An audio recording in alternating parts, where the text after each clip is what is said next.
রাজনীতি, যুদ্ধ আর সীমান্ত সংঘাত দুটি প্রতিবেশী দেশকে বছরের পর বছর ধরে মুখোমুখি দাঁড় করিয়ে রেখেছে। কিন্তু এই সব কূটনীতির বাইরে গিয়ে সাধারণ মানুষের সম্পর্কের চিত্রটা ঠিক কেমন? অপারেশন সিঁদুরের পর ভারত পাকিস্তান টানাপোড়েনে ওয়াঘা আটারি সীমান্ত পুরোপুরি বন্ধ হয়ে গেছে।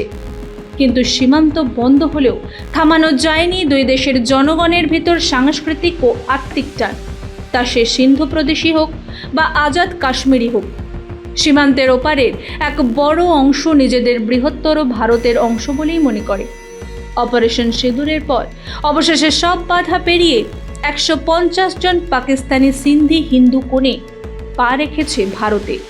দুবাই, ওমান, শ্রীলঙ্কা ও বাংলাদেশের মতো বিকল্প রুটে বিমান চেপে ভারতে এসে ভারতীয় পাত্রদের সঙ্গে গাঁটছাড়া বাঁধছে তারা।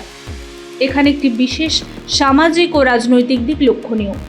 বছরের পর বছর ধরে দেখা গেছে পাকিস্তানি তরুণীরা ভারতীয় পাত্রদের বিয়ে করে ভারতে সংসার পাচ্ছে, কিন্তু এর বিপরীত চিত্র অর্থাৎ ভারতীয় মেয়েদের পাকিস্তানে বিয়ে হওয়ার ঘটনা কিন্তু অত্যন্ত বিরল।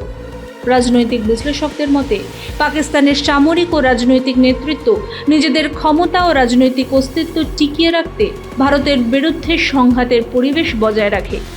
কিন্তু সীমান্তের ওপারে সাধারণ মানুষের স্তরে ভারতের প্রতি যে একটি গভীর সামাজিক ও সাংস্কৃতিক টান রয়েছে, এই বিয়েগুলো তারই সবচেয়ে বড় প্রমাণ।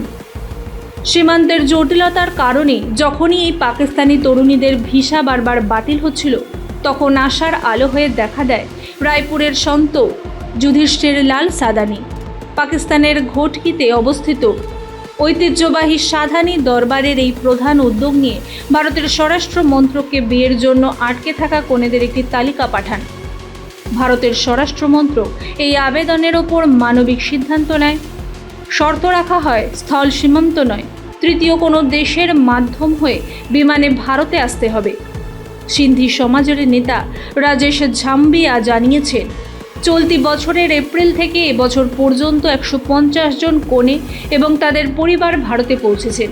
শুধুমাত্র নাগপুরেই সম্পন্ন হতে চলেছে অন্তত 15টি বিয়ে। তবে এখনও পাকিস্তানের সিন্ধু প্রদেশে অপেক্ষায় রয়েছে আরও প্রায় 300 জন তরুণী, যাদের ভারতীয় পাত্রদের সাথে বিয়ে ঠিক হয়ে রয়েছে।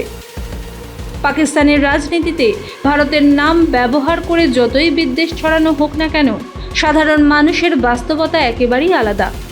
শত আন্তর্জাতিক আইনি জটিলতা কাটিয়ে এই বিষয়গুলি প্রমাণ করে দিচ্ছে, রাজনীতি যেখানে বিভাজন তৈরি করে, রক্ত সংস্কৃতির টান সেখানে সেতু তৈরি করে।